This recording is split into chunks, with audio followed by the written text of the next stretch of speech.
Welcome back to the Durand On Demand podcast. This week's giant is Douglas Deluca. Doug is an accomplished producer with over 30 years in the entertainment industry, working on TV series, films, and live events. While I'm a TV producer by trade and at heart, the reason I love the entertainment industry and the reason I gravitated towards it is because it's sort of a wide net, right? Entertainment can cover a lot of different things, and I am very entrepreneurial. He's the co-executive producer of ABC's Jimmy Kimmel Live, achieving 11 Emmy nominations. What we're trying to talk about here from our discussions, Dave, are how to guide young entrepreneurs as they embark on this journey that you and I have both been on for a little bit. He co-founded Jash, a successful digital content collective, and has significant credits in television production, including The World's Greatest Magic and the Walt Disney World Christmas Parade. And it really is difficult to be, the best or at least successful at any one thing if you're not putting in the hard time to do it. So Douglas co-executive produced the initial 4 seasons of Comedy Central's sketch comedy series, The Man Show, starring Jimmy Kimmel and Adam Carolla. Notably, Douglas served as the executive producer of the first ever Time 100 broadcast special, which premiered on ABC on September 22nd, 2020. So talk a little bit about how do you find that person who's going to run the organizations or the companies that you're starting or founding? So the right person for me, it obviously has a few facets. One is... Additionally, he launched Kitsch in 2021, a platform for chefs and food enthusiasts. Deluca, a music enthusiast, founded the Malibu Guitar Festival and lives in Malibu, California, with his wife Alejandra and their daughter Tara.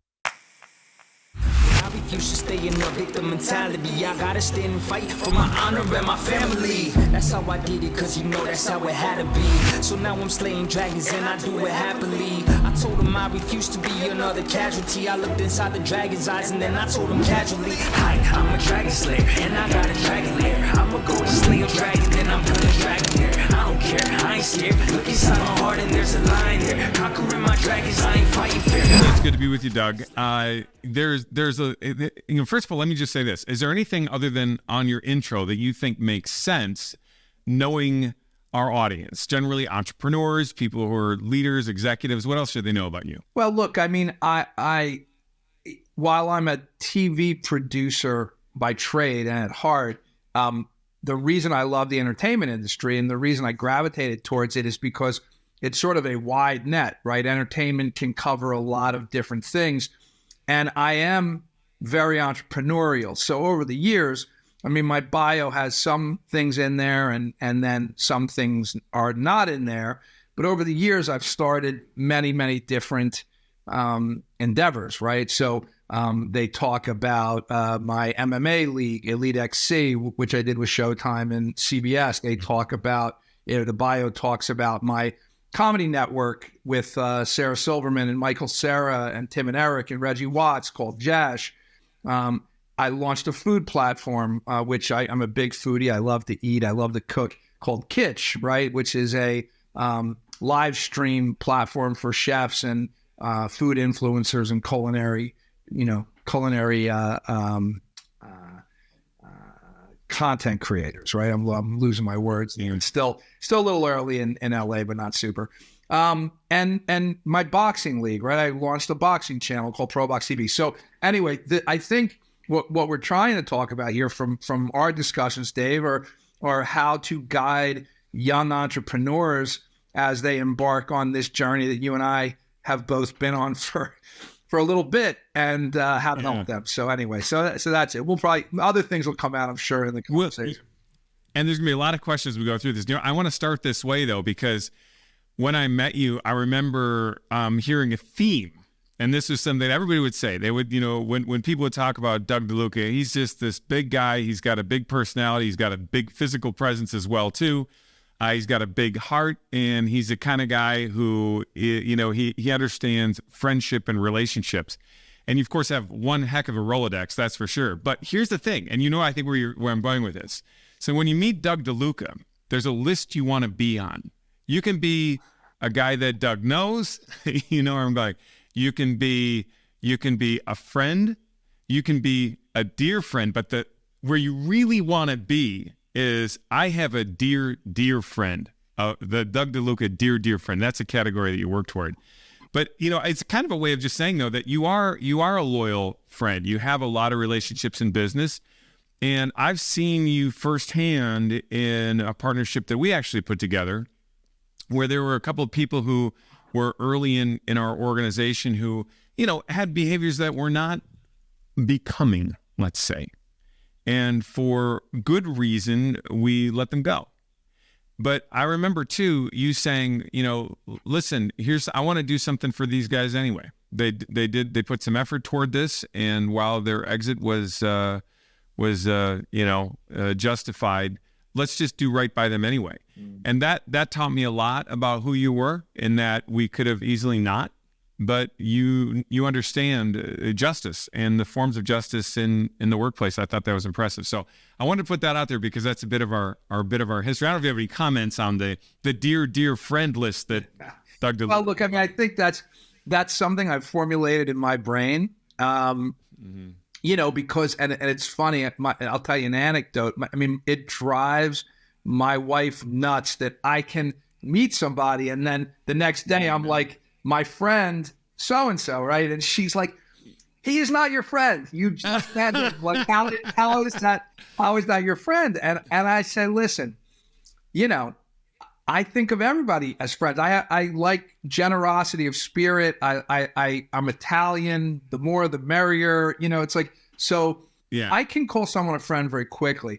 In my mind, I've come up with these levels. And as you said, dear friend, when I talk to partners and people I'm working with and I say my dear friend, in my mind, that's somebody who I hang out with, who I break bread with, who I travel with, who I enjoy deeply, and who I would do anything for, right?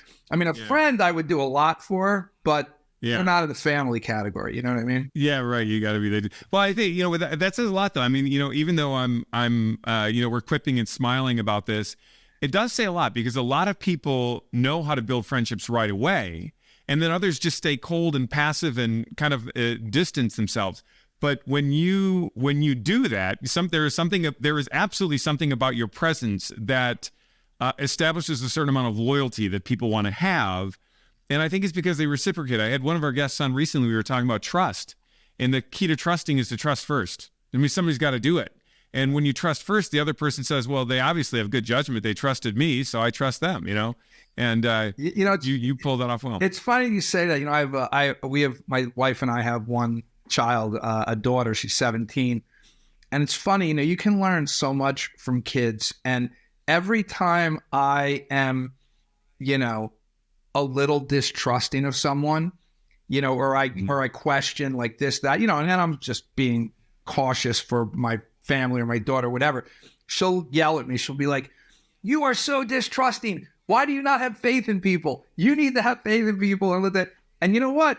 And she's right. For the most part, listen, you and I have been around the block and we have a bit of street smarts as well. So we're not going to put ourselves in harm's way or get taken advantage of. But at the same time, I think you have to have that open heart, and you have to have, look, it's in giving that we receive, right? That's totally how I feel about it. It's like you have to give to receive. It's not a one-way street, and giving comes in a lot of forms, right? So giving in friendship, giving in support, giving in not just financially, but giving in your time, giving in your advice, giving whatever that is. So anyway, I like to have that.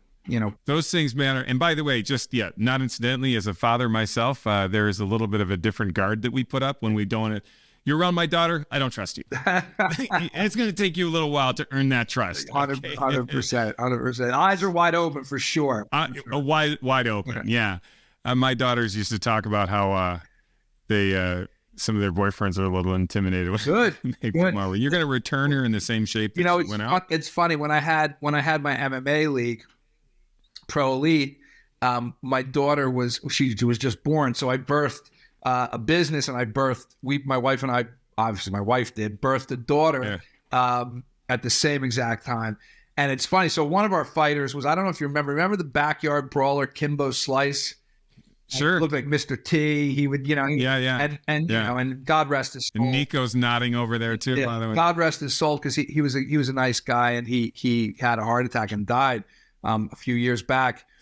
But anyway, it's funny. Like, I remember him holding my daughter, and like all the fighters were like, man, when people come to start dating your daughter, like, we're all just going to come and sit in the living room and be like, hey, you're taking Tara out to dinner. And I'm like, yeah, that sounds great.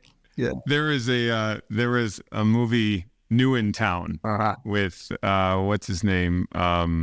I think it was Renee Zellweger and then Harry Connick Jr. Do you remember the movie? I didn't see it, but I do remember it. There was a scene where he was widowed, and he had, I think, like a 14-year-old daughter or something like that. She was going to go on their first dance, and so he's meeting this young, poor 14-year-old spindly kid with big braces, harmless, and he'd never had his daughter leave, and since he's widowed, he's extra protective on everything else. And Renee was there as like just support, helping him getting her ready because he didn't know anything about it. He looks at the kid and he puts his arm around him and he goes, just so you know, anything you do to her, I'm going to do to you. And the kid looks so scared. Renee's like, no, he's just kidding. He goes, no, I'm not kidding. That would cross a lot of things off the list that you would do. That would cross a lot of things off the list. So anyway, moving to other topics, although I think we could stay on these sorts of topics the entire time. So I like to lead this way because it's kind of a summary of experience. But if the today Doug Deluca were to sit down with the 21-year-old Doug Deluca and say, hey man, if I would have known then, now, for you at this 21 years, what I know now, this is what I would tell you. So if you'd have known then what you know now, what would that be that you would tell yourself or any other younger person? I mean, there are a lot of things. I mean, I'll boil it down to a handful. And I will say with humility that some of these I still have not learned, even though I know I should have learned them by now, but I haven't learned, so some of them I'm still a work in progress. But, number one is focus. And again, maybe not in any particular order, but I'll start number one with focus. Focus and I'll keep you on this track, by the way. Yeah. Focus and one-pointedness. Listen, you know me by now, right? I'm a guy that likes to, as one of my other partners says, I like to dance at every wedding and every new toy I get sort of excited by. And it really is difficult to be, the best or at least successful at any one thing if you're not putting in the hard time to do it. So I think focus is number one. Number two is becoming a student, a deep student of anything that you're attempting to do, right? So a deep educated knowledge of whatever it is that you put your mind to, and learn about it, right? You want to learn every aspect of it. And it's interesting, like people say anecdotally, they ask me, well, what does a producer do? What does a TV producer do? And I sometimes make the analogy of like sort of a developer or a general contractor of a house. It's like, listen, I know how to do all I know how to do all the things, and I know what goes into making a house, right? But I don't hang sheetrock better than the sheetrockers. I'm not a better plumber than the plumbers, but I know enough to make sure that they're doing a good job. They're not ripping me off. That, again, the director of a film or a TV show I look at as an architect, right? Your architect is making the plans and figuring out how things are laying out. So yeah, understanding your business, I think, is super important. The other two things I would say is one, fearlessness, right? Like, you, as sometimes you get shy, right? You're young, you don't feel you're good enough, or you don't feel you're at a certain level, and you're shy sometimes to insert yourself or to put yourself out there and sort of get in the mix. And, the things I tell people now, it's, and this is an old cliche, but it's like, you got to be in the race to win it, right? So what's a little rejection? What's a little whatever? I mean, take that shot, man. Take that shot and go for it, right? Which which there's a lot of examples of how that worked out for me right along the way. So I think those are three good ones that I would put out there. Yeah, they're huge. Yeah, and yeah. And you said there was one more? Well, just that whole generosity and being open. Like, one thing I've never done, and I don't know, I guess it's worked for me, but is not chasing money, right? It's always like, money will come and success comes and prosperity comes. I mean, it's sort of all around you if you let it be and if you flow and let it out, right? So it's like, not being so hung up and so worried about the money and making money and this and that, really just sort of enjoying, do everything, enjoy, create and love. And I think everything else follows suit. Go ahead. So Doug, those answers are great answers, and they're unsurprising, kind of knowing you, especially the idea of being a student of something, constantly learning and asking the questions, the idea of fortitude, really focus, or I should say really fortitude being courage, fearlessness that you're talking about, right? Doing that. Generosity, unsurprising. Again, that's kind of who you are. That focus idea, though, is interesting. Most of these are the types of things where, yeah, we can say be focused, but an unfocused person literally doesn't understand how to do that. And I think one of the practical things that most people do, and I see you do this yourself, is they delegate effectively. I mean, you can't run 6 different companies or 6 different organizations at one time and focus on every one. I mean, it's literally the whole idea of focus is to tune into one thing and not the rest. But yet they can't stop operating. So when your focus is on the CEO of that one company or whatever delegated leader you have, and you say, let's get this thing going in the right direction, and you have a meeting with them, you make them feel great, you embolden them so they're not afraid, you make sure they know what the heck they're doing, they're generous with the way they lead, basically the things on your list right there. Now you turn and you focus on something else, and you know that that's still happening right there. So focus itself actually is a leveraged talent I don't think a lot of people get. So talk a little bit about, how do you find that person who's going to run the organizations or the companies that you're starting or founding?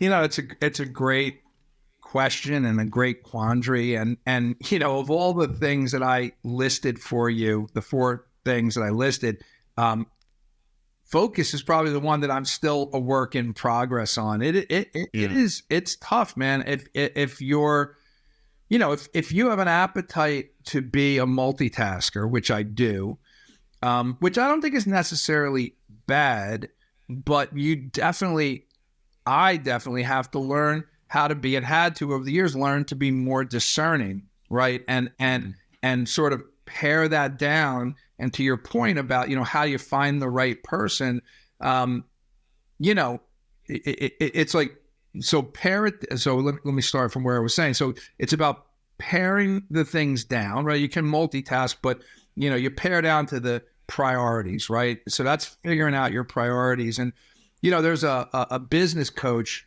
of mine, a friend of mine named Stephen Griffith, who he gave me an interesting tool once, just a sort of a cost benefit sort of grid, right? And he said, okay, you got all these projects and you're wondering which ones to get rid of, which ones to keep, whatever.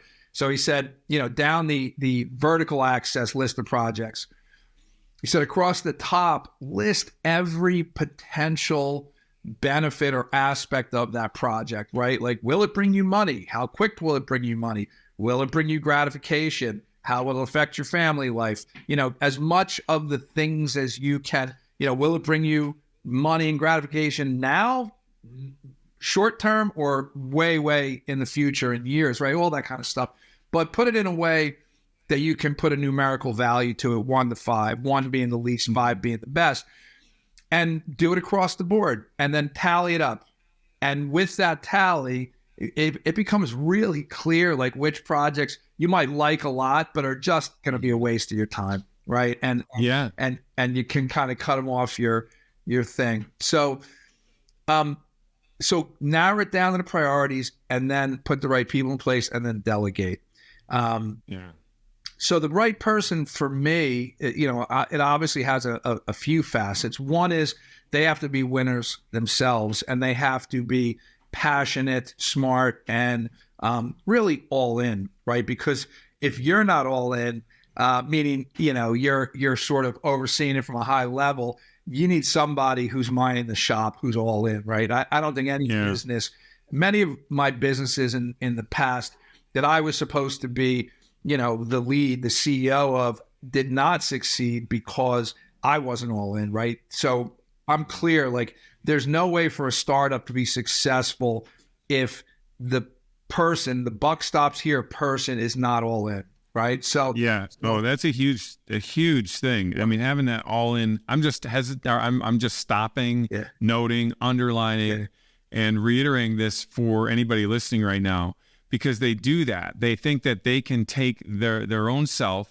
and divide themselves by 5 different ideas and expect that they have a 20% contribution to each one and that it's going to work. People who get that done always have somebody there that's all in. That's right. And that is absolutely essential. And it's how you can leverage that. There's got to be that one person that's all in. And I love the way you said it. You first of all discern the idea. Is the idea worth pursuing? And the second thing is you make sure that somebody's all in. And I want to point something else out, because this is one of the reasons I've enjoyed working with you, is that you're saying, okay, well, focus is something I have to work on. And then you just took us to a Socratic school on how to be focused. And you, of course, have many things that you're doing which prove that you are focused. But what's the difference? Yeah. You're critical of your own focus because you have such capacity that you want more, and the ability to actually even spin more plates, where most people would say, I couldn't even do anything that you're doing, let alone the 5 things you're doing, or whatever the number is. So that's an aspect of humility, I think, that's relevant to what you're saying there. And I feel like I cut you off, by the way, which is ironic, because it's really, I'm testing to see whether or not you're focused enough to continue where you are. You're not cutting me off. I'm gonna finish on that perfect person in a second. But you said humility. It's like, that's another, you talk about other things that are important, character traits, right? Humility and gratitude, right? Like I wake up every day grateful for what I do, that I love my work, for my family, for life, for whatever, just, and humility to understand that it's not all you driving that, right? Like, there are larger forces at work, and, you're just sort of tapping into that, and you're allowing it to sort of steer you down the path. So that humility and gratitude is something that I think is super important. Yeah, they're huge. They're huge. Let me ask you a couple other questions. So 2 questions, and sometimes I ask these together because they can be combined. Yeah. Other times people will separate them. But have there been times where, it just hit the fan and you were like, man, this is a big problem. I mean, work is all about problems. I mean, the only reason anybody has a job is to solve problems. But like, where it really hit the fan. Yeah. And then coupled with that, although maybe separate, is, have you ever had enemies at the gates or Trojan horse come in and you're like, man, something is wrong here. The reason I asked that together is because sometimes that is what hit the fan. Yeah. But what are your thoughts? Yeah, I mean, definitely. I'll talk, let me just say one more thing about the perfect person, then I'll stay, because it's. Oh yeah, good. Focus. The last thing with that perfect person is, other than them being all in, smart, and passionate about what the project is, if you're going to delegate successfully, or you're going to sort of steer from 30,000 feet, that person has to be an amazing communicator. They have to care enough to update you and download you and keep you in the loop in a way that it doesn't eat up all your bandwidth, but that, your skill set can be utilized properly to make the ball move forward and make 1 + 1 = 3. If you have somebody who is all those first things, but they go into their rabbit hole and their ego wants them to be the only, it's really hard to sort of work and delegate with that person. I've had a lot of the CEOs that report to me. They're great. They're like the type of communicator, kind of like you, right? They have like a good big personality, and they're confident in what they do. But one of the greatest stories of communicating with me is my general counsel for one of the organizations. He was awesome. He was a former Marine, and he was an attorney in the Marines, so he reported to generals. Wow. And this is a guy who did not waste time.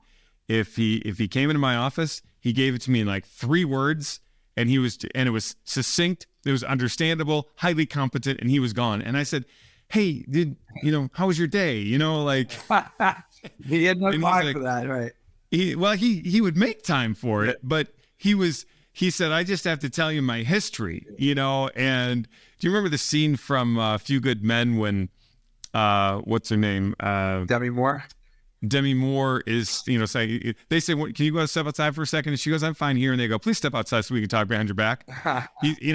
That sort of like direct interaction he was so used to, that his communication was exactly what you said. I mean, he did not waste my time. He was a great communicator. He said what was relevant, and he moved on from there too. I think it's kind of a good thing too, because a lot of people this whole thing of over communicate is really, frankly, I know why people say it. So on the spirit of it, I'm fine and I'm patient and I'm understanding. But on the practicality of it, it's actually not a good idea. As a CEO, when somebody comes into my office and they're like trying to sell me something or an idea, like an outside vendor, and they're like, "Oh, is that a picture of your family? And tell me this and tell me that." I'm like, "You know what? You had 7 minutes and now you've like got 3. So, I don't say that out loud. I'm nice and I'm kind to them, but like you have to know. So you're always much better off going in and saying, what is this person like? What do they value? And if they want to chat it up, I'm going to reciprocate that. But if they're serious, it's like forcing love on somebody, forcing your communication on them. It's like, no, I don't have time for that. Maybe I do later, but right now I got stuff I got to do, man, and you got to respect it. Yeah, it's an art form. Like the gentleman that reported to you who was former military, it's an art form to be succinct and be sort of surgical and tactical with sharing data and information to really just get to the point, get in and get out in the few words as possible, right? As little words as possible, but really get the point across, because then you have more time. And like, I think we all know people like Dave. I know you and I know people who, can really talk a lot about a lot of things. And really, you just want the information and you want to kind of make the decisions and move on. Yeah, and the interesting thing about it too, I just think back to some of our conversations. Some of our conversations are like, "Tell me about that. Sounds like a good weekend. How was the family?" And we're having that conversation. It's necessary. It's good, and it's what friends do. That's right. And then friends do, Dave. Dear friends, right? Wow, I'm honored. By the way, Nico, you're in that. Put it down on the record, dear friend. We've not hung out at each other's house yet, but that's coming. That's true. Not a house, but plenty of time. So the other thing too that I want to say that on that is that other times we're on the phone and it's like you call me and I can tell what's happening here is like quick. Yeah. Or I'll call you and it's like, and the other thing too is I think it's taking the signal from the other person, which is the, "Hey, I just had a second. I want to tell you." And that says right away, okay, I'm going to be quick here with them too. Or, all right, hey, I got a meeting I got to jump into. How many times people will do that with somebody and the person on the other end just keeps going, and some, you want to be kind to them. No, but there are times where you're just like, "Hey, yeah, great. Hey, you know what? I really hate to cut you off, but I got a deadline here. I got to get to it." It's funny. I mean, this isn't business, but my stepfather, his name's Joel, great guy, love him. But he's one of those guys that does not know how to take the cue to have the conversation. So you're talking to him and you go, "Yeah, so anyway, okay, good. Everything's good. All right, Joel, cool." And then if you give him a moment to pause, he'll be like, "So what else is going?" It's like, "Oh, Lord, please, I'm trying to and then you have to kind of almost be rude and be like, "Listen, I have to go. I have to, yeah. It's like the person who gives a speech and says, "In conclusion," 15 times. You're like, "Oh, I thought we had a conclusion." I'm so bummed out. So anyway, getting back to the shit hitting the fan. You want to move to that? Yes, definitely. Okay. Look, I don't think there's a startup in the world where the shit doesn't hit the fan or hit multiple times, right? I mean, like you said, it's about problem solving. And but the one thing I learned as I got older and more wiser and more sort of educated about life. And maybe even grayer in the beard. Grayer in the beard. By the way, my beard, for all the people watching, my beard is not usually this bushy, mountain-esque. This is the holiday.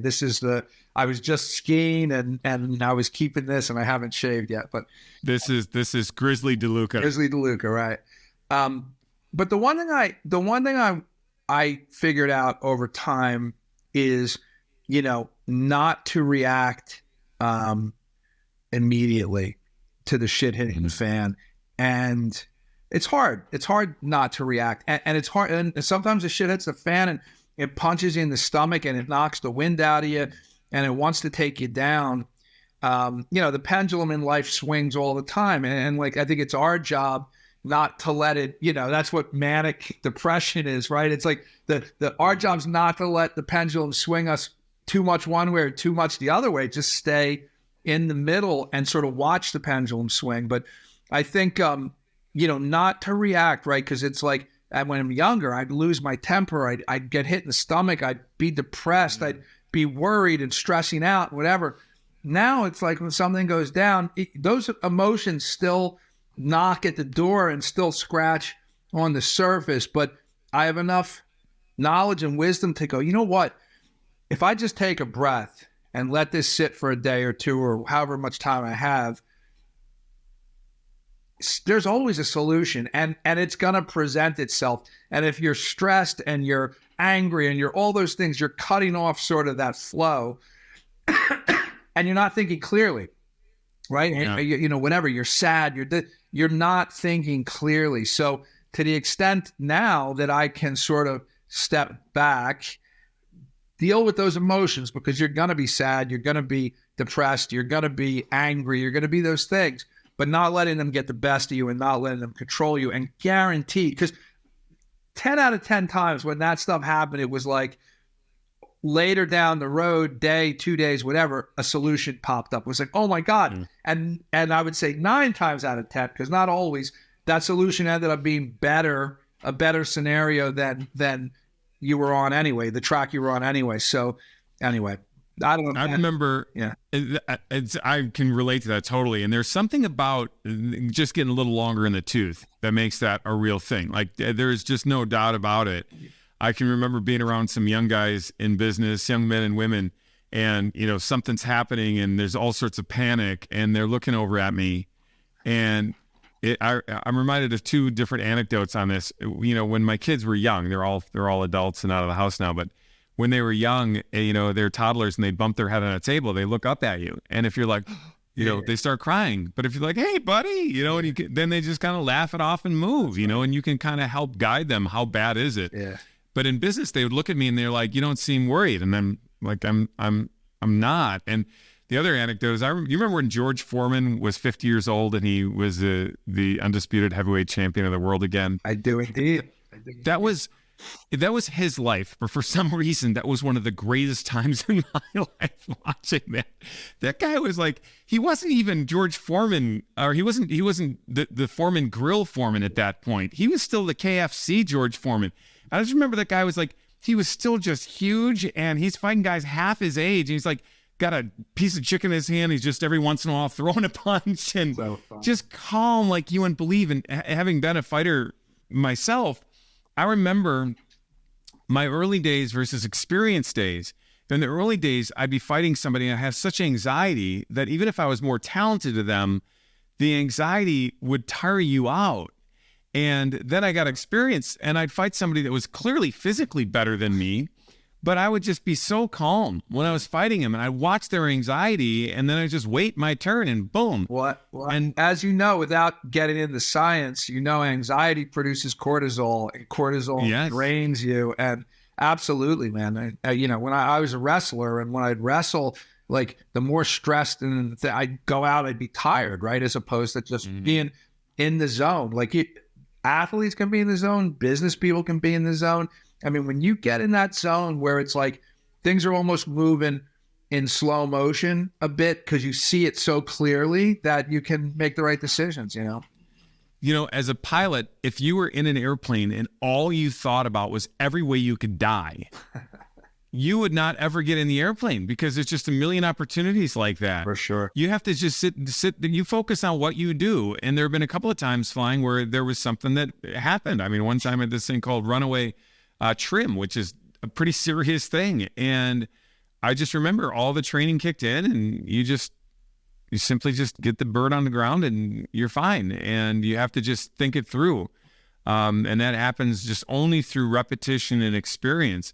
So when have you had enemies at the gate or the Trojan horse or anything like this? Yeah, I mean, listen, not too much of that. I mean, I've got to say. And by the way, let me say it this way.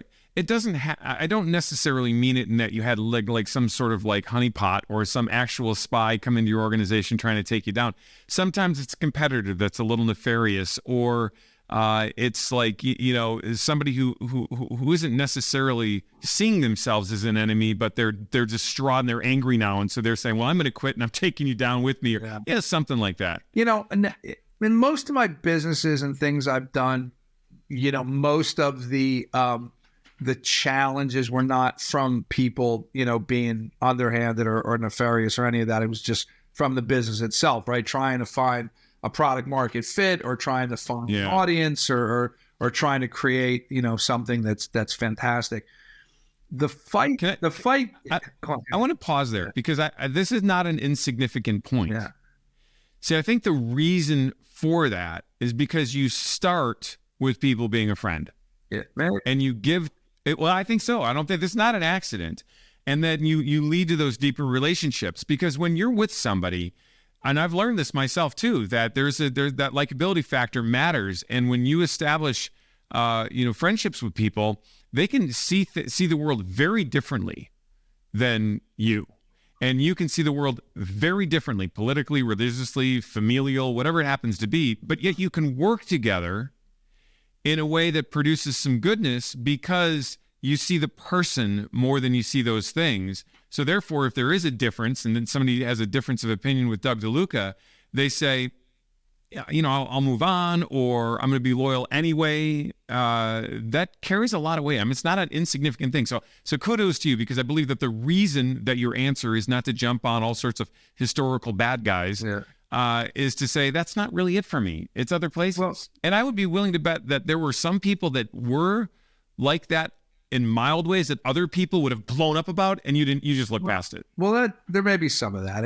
And look, and real enemies at the gates, meaning within the organization, that starts with picking the right people to do business with. Yeah. Right. And that's something that comes with age too. It's like something might be, you might see a golden opportunity. Oh my God, I'm gonna crush it in this business with this person, but I don't really care for that person, but you move forward anyway. And 9 times out of 10, it's like your instincts were right. It's like, and you end up not being able to stand being in business with that person. But the one place that there was enemies at the gate was in the fight business, not in the boxing, because now I've created, it's a boxing television network, right? It's a channel. But in the promoter game, when I was in MMA, when I had Elite XC, it was like, man, I mean, you talk about, and our boxing promoter always used to say, whether it's the fighters or whatever, it's like, this is the fight game, right? These are fighters. They get hit in the head for a living. Like, what are you, like, who are you expecting that you're doing business with? Yeah. But it's like, man, like we would do, we were doing deals with, the Japanese leagues like Pride and K1, and man, everybody was just trying to grab what they could and get the upper hand. And look, I think you and I come from the same school. I come from the school now with age and wisdom that a good deal is a deal where everybody wins and everyone's happy, because then it builds from there and everyone walks away and everyone has nice things to say. Those deals in the MMA world, a lot of them were like, for me to win, you have to lose, right? And I think better of you. And it was very stressful. That on top of having a child, at the same time, it was very stressful 2.5, 3 years. Yeah. Yeah. And there's a lot of people out there who they think that the key to negotiation is to just really get it over on the other person, you know, and to talk about what they got away with or what they said to manipulate the other person. And it's like, to me, you know, those people lose way more often than they win. And they have this like wake of destruction behind them too. Yep. And, you know, there are a lot of popular concepts about never giving in any ground or anything at all. And I frankly speaking, I just don't mind giving up ground. And it's treated me well. And I would, on moral absolutes and on issues of justice, of course, that's not what we're talking about. But hey, you know what? You want a little bigger piece of this pie? Go ahead. You know why? Because it might be your only piece of pie. But I've got like 57 pies I'm eating. Right. And, you know, I can't eat all of the whole pies. So I'm fine with having a piece of this one. And I think some people have to kind of think a little bit differently that way. So let me ask you this. You know, you hear all sorts of things. Oh, I'm branding myself. That's new language. Branding myself?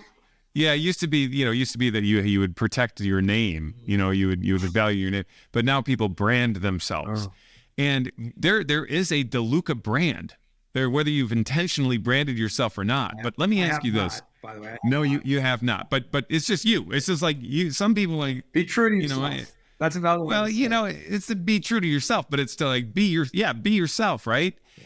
But there are definitely things that you bring to the table and that your products and services have brought to the table. Mm-hmm. When you are going to distinguish yourself, like, okay, there's 15 people like, there really isn't, but like Doug Deluca, which one should I partner with? Which one should I work with and why? What do you do, whether unconsciously or not, to have people say, this is the guy that I want to work with? Or related, when you have a product, how do you distinguish it? Why should I watch your channel, not this channel? Why should I put my fighters on this channel? Or why should I advertise on this channel? How do you distinguish yourself and your products and services? Well, listen, I try to distinguish myself by caring, right? And by treating people with respect, treating partners with respect, the same respect that I want to be treated with. And, you know, making them feel like and for the most part, in the moment, they are the most important person in the room, right? It's like that sort of mutual respect where you go, yeah, like you said it yourself, Dave. It's like, yeah, I trust this person. I feel comfortable with this person. I feel secure that like you want a partner that if like if you look away and you miss something, the partner's catching the ball and, you know, covering for the team, right? I mean, it's like, you know, again, and it's funny. A lot of that comes from, and I say this all the time. And I think you did. Did you play team sports, Dave, or only individual and team? Yeah. Oh yeah, no, team sports too. I mean, listen, man. I mean, you know, it seems like a crazy like interview question, but I always ask people I interview, like, did you play team sports? You know, tell me about it, because there's so many sort of parallels in life. You know, from a true team sport player, right? Like you just learn so much from watching someone's back and picking up the slack. You know, hey, look, it's okay. You weren't 100% on that play, but you know what? I was 110%, so we win, right? It's like, yeah, and you learn a lot no matter what the outcome was. I mean, I was the captain of the football team, but I learned more when I played baseball. You want to know how bad at baseball I was? How? I won the Spirit Award. Yeah. Is that sort of like the participation award? I didn't think Oh man, that's a he sucked but had a good attitude award like none other.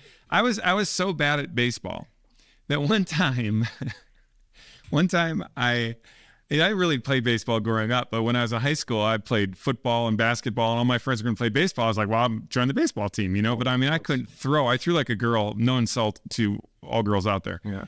And so I'm on the baseball team, and I walk to first base, and I'm walked to second, walked to third, and I'm walked home. And my friend, who is all state, sees me walking home, and he has the whole team get up and meet me at home plate like I just hit a home run. I was like, brother, you had better not pick me up. Oh man, I was mad. You were basically the Rudy of the baseball team. Well, yeah, except that he had a redemption at the end of that whole thing. Right. No, so so here you have football. I was the captain of the team, and I knew what that felt like. But then you have this other experience, and I think that builds your character more. I mean, it's like when I think of fighting, I can give you the stories of winning, and they're fun to tell. But the times that I lost, those are the times where I was like, man, I'm being shaped as a man right now. And that's what matters. Totally. Like, my daughter plays basketball, and I just love going to the games, and I'm the one of the. And she's good at it. Yeah, she's good, and she's getting better. I mean, that's what's exciting to me. She's getting better.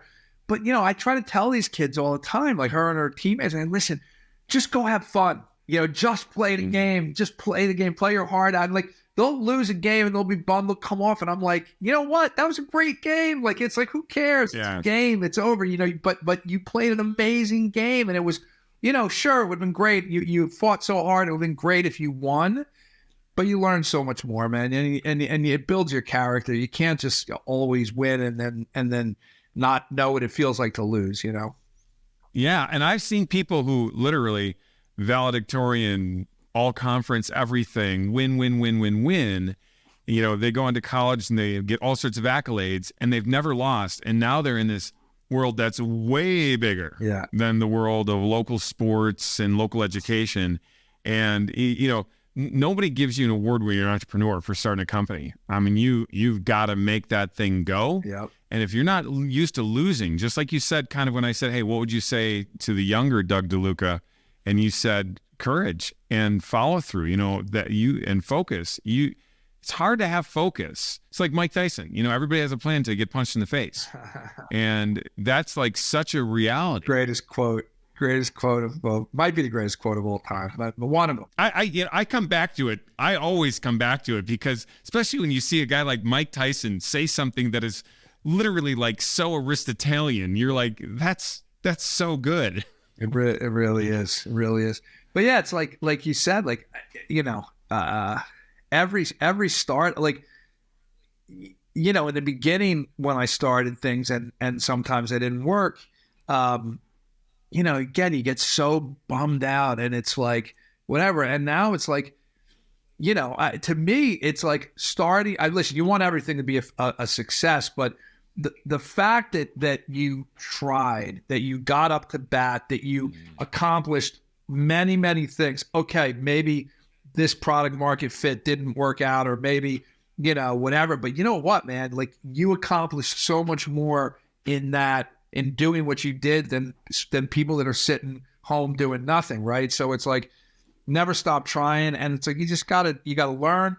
Like I said, the pro elite thing, the MMA league, the hardest fucking thing I've ever, excuse my language, the hardest thing I did. And it was like, it was a public company. I was CEO. Like, I didn't know what that meant and it was just like, but I learned so much, what I mean? Yeah. I learned so much, and I take that experience with me into everything I do. And now there's a lot of areas that I'm an expert in because of it, you know what I mean? Or at least I consider myself an expert. So it's like being in the fight game without having to actually be in the fight. Haven't ever fought. That's what it feels like. Yeah.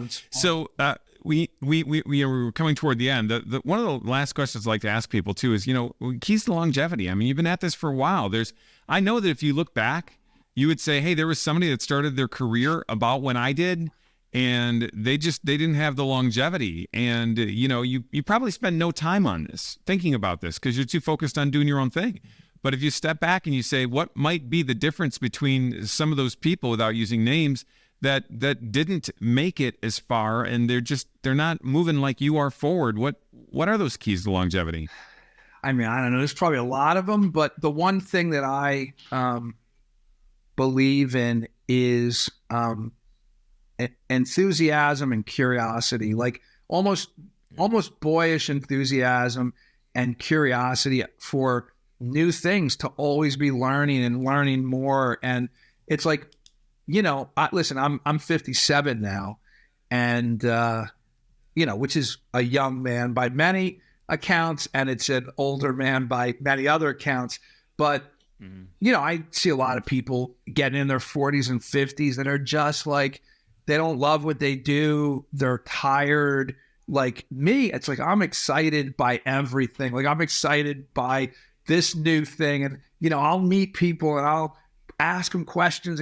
Like, I'm just generally interested in hearing and learning and understanding and all that thing. So I think enthusiasm, I think curiosity, and general passion and excitement for the things that you do and for life in general is a key to success, Yeah, I tell you, what great answers. Enthusiasm and curiosity. And I would even say that what you described is really more of a studiosity than a curiosity. Curiosity I'm is going to just... have to look that word up, Dave, a studiosity. I'm going to have to... Yeah, well, curiosity is basically intellectual porn. It doesn't really lead to anything productive, right? Whereas studiosity is the type of thing that you're learning it for a reason, and there's an application. You're learning about somebody for the sake of learning about them, because you want to know them better, to deepen the relationship, or about what they do, or about what you do. How does that work? Why did that happen? Why do you like that? All these different things that just energize a person. So, I mean, what's interesting is, you just tied three things together there fantastically. Longevity. Well, what comes first? The longevity doesn't come first. What comes first is the studiosity, or the curiosity, of course, the denotation, connotation, whatever. That's what comes first. And when you ask questions like that, you show interest. What do you automatically have? You have enthusiasm. When you're a disinterested party, you can't get excited about things because you either don't know about them, you don't care about them. Right. But when we care about something, we have questions about it all day long. And those are a chapter, Nico. We need to rip off, Doug. Take that. Listen, the goal of this podcast thing is to inspire and guide young people, so you can rip it off all day long if it works. That's what's happening. But credit goes to where it's due on this. Yeah. Well, do you have any closing comments for these budding entrepreneurs and guys and men and women trying to make a change? No, listen, I've gotten to know you very well, Dave, over the last couple of years, and everything that you're asking me and the answers that I'm giving, I think you embody as well. I mean, I think you're an incredible business person and entrepreneur, and you're incredibly generous, and you don't get stressed. You stay focused. You stay calm. All the things that we talked about. So, I mean, look, we don't have to reiterate the things we said. I mean, everything I think you and I just talked about today are things that I think we've learned along the way, or I've learned along the way, and they help me going forward. And by the way, doesn't it feel great when you know something, or you've seen it, or how that plays out? Like when I can say to my wife or my daughter when they're in the middle of something, I go, listen, I'm going to write the script backwards for you. It's going to go like this. And here, and yes. they're like, how did you know that? It's like, listen, I've been around the block, I've been around the block. So we talk a lot in our programs and Leading Giants and other things on prudence. It's one of the first cardinal virtue, and the word cardinal is just a Latin term for hinge, meaning that it's not a religious term. All of the virtues that a person can have hinge upon prudence, which is the mastery of decision making. And there's a couple of different ways you're around a prudent person. One is they can make decisions quickly, and the second thing is they seem like a prophet. It's exactly what you said. Let me tell you where this is going. And we can have like self-inflicted, or I should say, exercise prudence, where we work hard to gain it because the virtues are like the muscles of the will and the intellect. Yeah. And then we can have just life experience that beats it in us. And we were able to do it for that. So it was a great way to wrap up. So I want to just tell everybody too, take what Doug said. You listen to all these different things. You have these key takeaways, and he put so many in such order. If I'd have known then what I know now was a chapter itself. Focus, okay? Continued education, courage, generosity, being open, and then talking about just closing with these last comments here of having this kind of boyish enthusiasm for things, which is centered around curiosity or studiosity. That whole idea, these things are huge. I really, really encourage you to lead with that trust. I encourage you to begin by saying, how can this person be a friend? And then how can we deepen this relationship into the Doug Deluca branded level of dear, dear friend? Because if you can pull that off, you can be a giant and we can go slay some dragons. Let's do it, Dave.